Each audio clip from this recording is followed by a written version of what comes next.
Buen día, ¿qué tal están? Mi nombre es Saúl López Santizo, estoy nuevamente listo para presentar una interesante reflexión que tiene que ver con el discipulado. Me encuentro aquí en la parte de atrás del jardín de nuestra casa. Como ustedes pueden ver, aquí tenemos algunas plantitas. Este se llama rubarbo, que está desde el año pasado. Sin embargo, aquí todavía tenemos una parte que está sin plantaciones todavía, pero está lista para ser sembrada. Aquí tenemos, más adelante tenemos una pequeña higuera. Esta higuera la estamos visualizando más tarde para tener higos. Más adelante allá tenemos la hierbabuena, hay unas cebollas, pero debido a que el tiempo en que estamos ahorita está empezando la época de poder sembrar. Aquí también podemos ver una manzana. Esta es manzana y la otra es una pera, es un pear tree, este es un apple tree. Y más adelante, allá en la esquina, tenemos una parte de un árbol grande que tuvimos que cortarlo. Esto tiene que ser cortado completamente porque ya no sirve. O sea que así como todas estas plantaciones las estamos visualizando nosotros en un cambio, incluso cuando acabamos de mudarnos a este lugar, y toda esta parte que vemos aquí era todo lleno de grama. Tuvimos que hacer un espacio en estos dos lugares como cajones, se puede decir, este que está allá y este que está aquí. Tuvimos que ponerle abono y es un trabajo, es un proceso. De la misma forma, nosotros estamos llamados a ser construidos, a ser transformados por la palabra del Señor, por llegar a Jesucristo, y estamos llamados a ser lo que el Señor llama un discipulado. El Señor realmente en su palabra nos ha llamado a ser discípulos. En su primera venida, Él vino como Cordero, pero también Él vino a llamarnos a ser nosotros discípulos, más que cristianos o creyentes o lo que sea. Nos ha llamado a ser discípulos. Entonces, en este momento yo quiero hacer una reflexión acerca del discipulado y la transformación que nosotros tenemos que tener y la visualización más adelante en cuanto a cambios en nuestra propia vida. De Juan 1, entonces, del 35 en adelante, dice así: al día siguiente, Juan el Bautista andaba con 2 de sus discípulos y vio a Jesús y les dijo: he aquí el Cordero de Dios. Y los 2 discípulos que iban con él siguieron a Jesús. Y Jesús se volvió y viendo que le seguían les dijo: ¿qué buscáis? Y ellos le dijeron: Rabí, que traducido es maestro, ¿dónde te hospedas? Y él les dijo: venid y ved. Entonces fueron y vieron dónde se hospedaba y se quedaron con él aquel día, porque eran como la hora 10:00, las 4 de la tarde. Uno de los 2 que oyeron a Juan el Bautista y siguieron a Jesús era Andrés, hermano de Simón Pedro. Entonces tenemos aquí los primeros 2 discípulos de Jesús. Ellos escucharon a Juan el Bautista que les dijo: he aquí el Cordero de Dios. Lo primero que tiene que hacer un discípulo o tener un discípulo es la presentación de Jesús como el que quita el pecado del mundo, como aquel que nos perdona los pecados. Pero el siguiente paso sería seguir a Jesús. Luego que estamos siguiendo a Jesús, tenemos que tener nosotros claro el objetivo, el propósito por el cual estamos siguiendo a Jesús. Jesús ya lo sabe, pero necesitamos nosotros saberlo. Jesús les pregunta: ¿qué buscáis?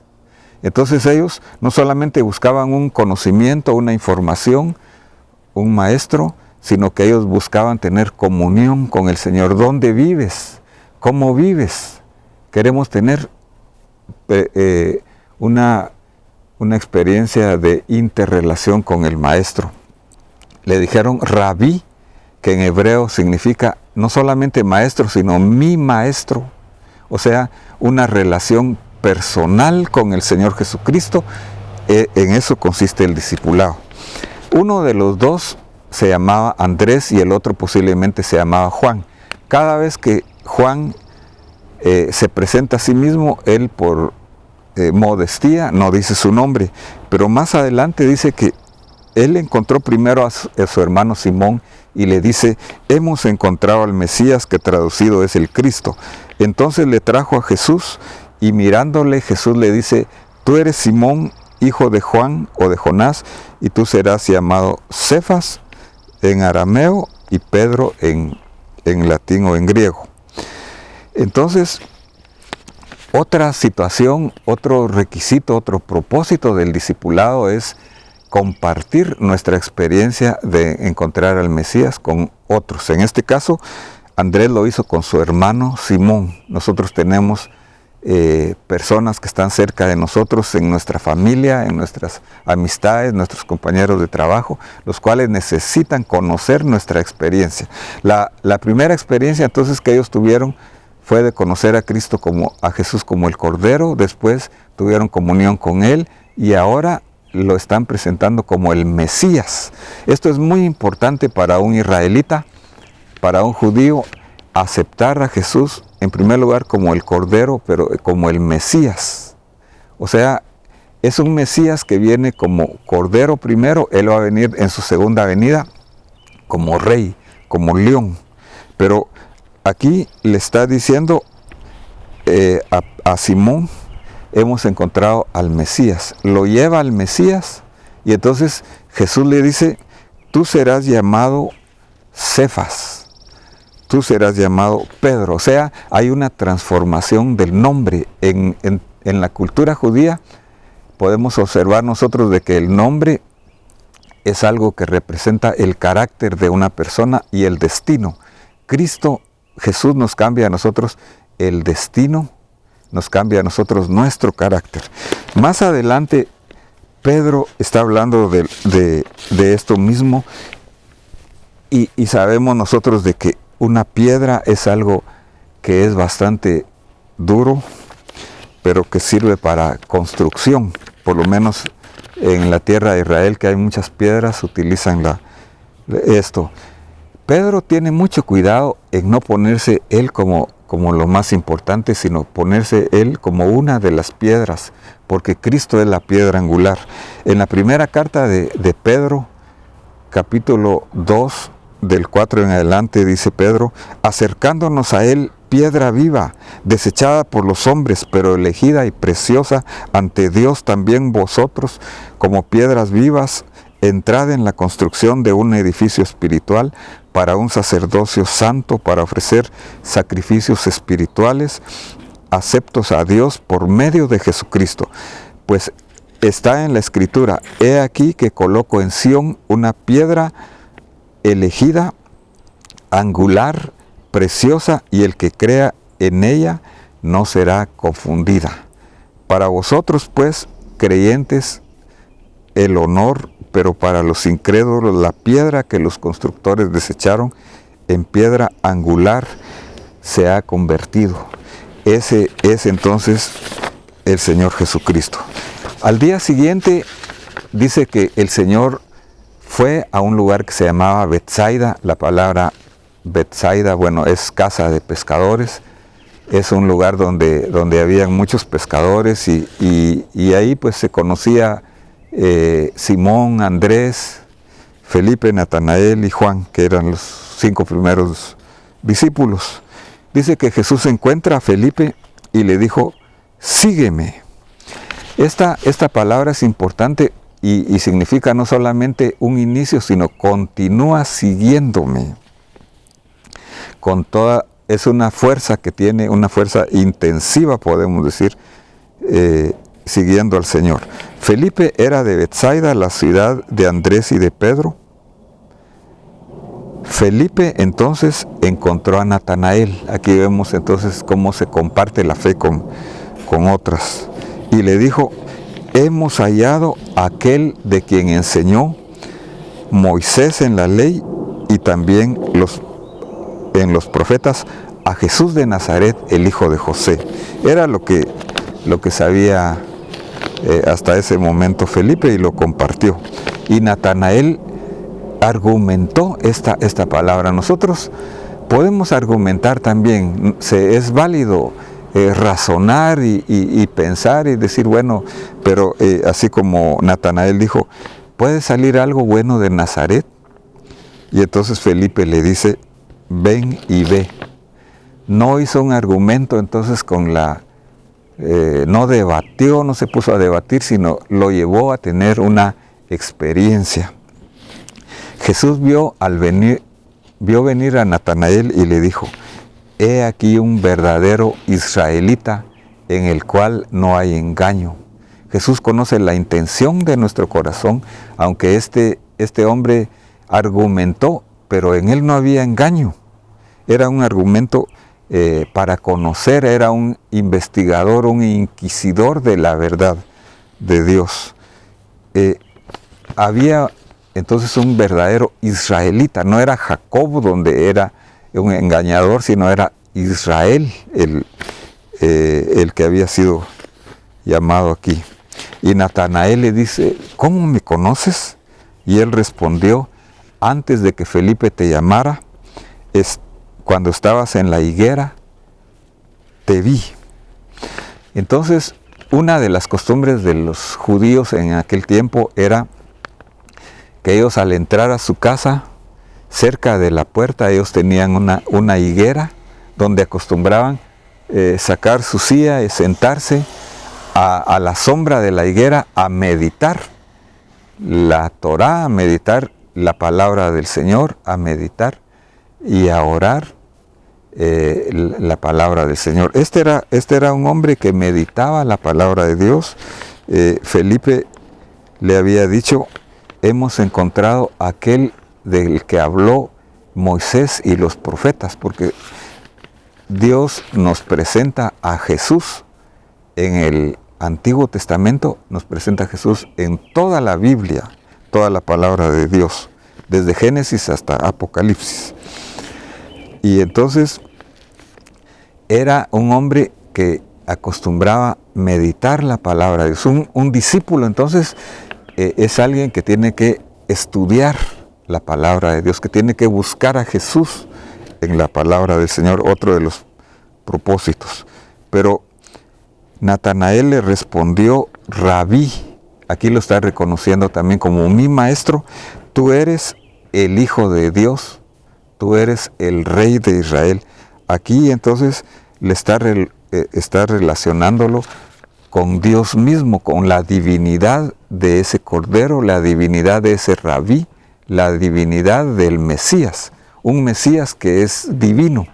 Lo está reconociendo y lo está reconociendo como Rey de Israel, como el Señor. Entonces, estas son las características, podemos decir, este es el perfil de un discípulo que es llamado a ser discípulo de Jesús. Y Jesús le responde, porque te dije, te vi debajo de la higuera, Felipe, ¿crees? Cosas mayores que estas verás. El discípulo está llamado entonces a ver cosas mayores. Y le dijo, en verdad os digo, aquí entonces el Señor le está hablando a todos los discípulos y nos está hablando a nosotros que nos hemos decidido ser discípulos del Señor.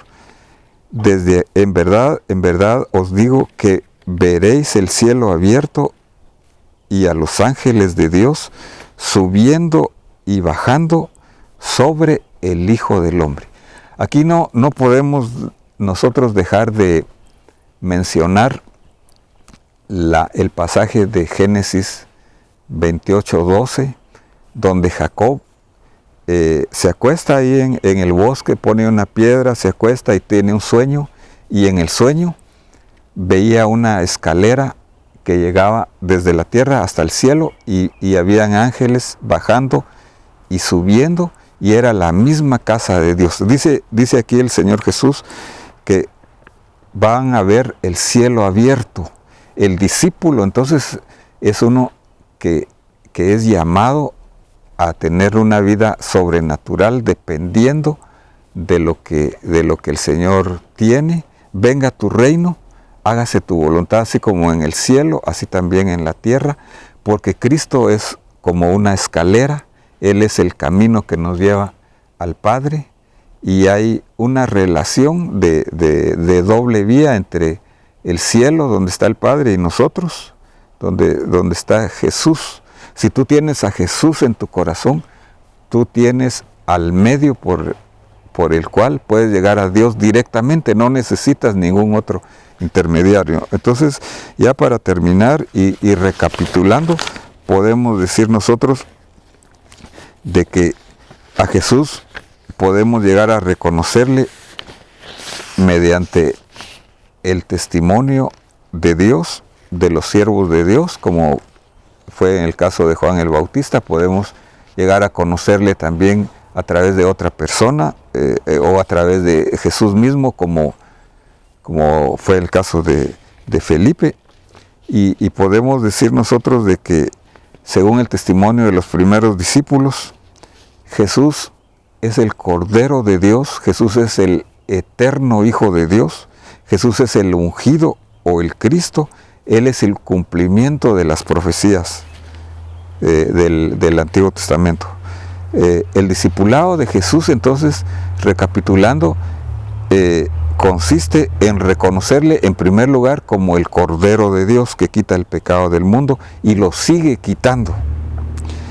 El reconocimiento, el discípulo necesitamos reconocer a Jesús como el Mesías, como el Hijo de Dios, como el Rey, y luego debemos de seguirle nosotros en una forma total y una forma continua, lo cual implica no solamente reconocerle como un maestro en forma personal, sino que también tener comunión con Él, obedecerle, seguir su ejemplo, y así como estar en su presencia, lo cual también nos permite ver milagros, cosas mayores que estas verán, porque yo voy al Padre. Estar en una vida sobrenatural, porque Jesús es como una escalera donde bajan y suben los ángeles. ¿Ya llegaste tú a tener esta experiencia de ser un discípulo de Jesús? Solo tienes que tomar la decisión, decidirte por el Señor.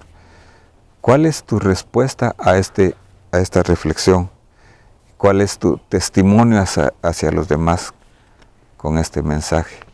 Esperamos que Dios te bendiga, que te puedas suscribir a nuestro canal, hacer un clic en las notificaciones y estar siempre pendiente para nuestra siguiente reflexión, que se hará en Juan capítulo número 2.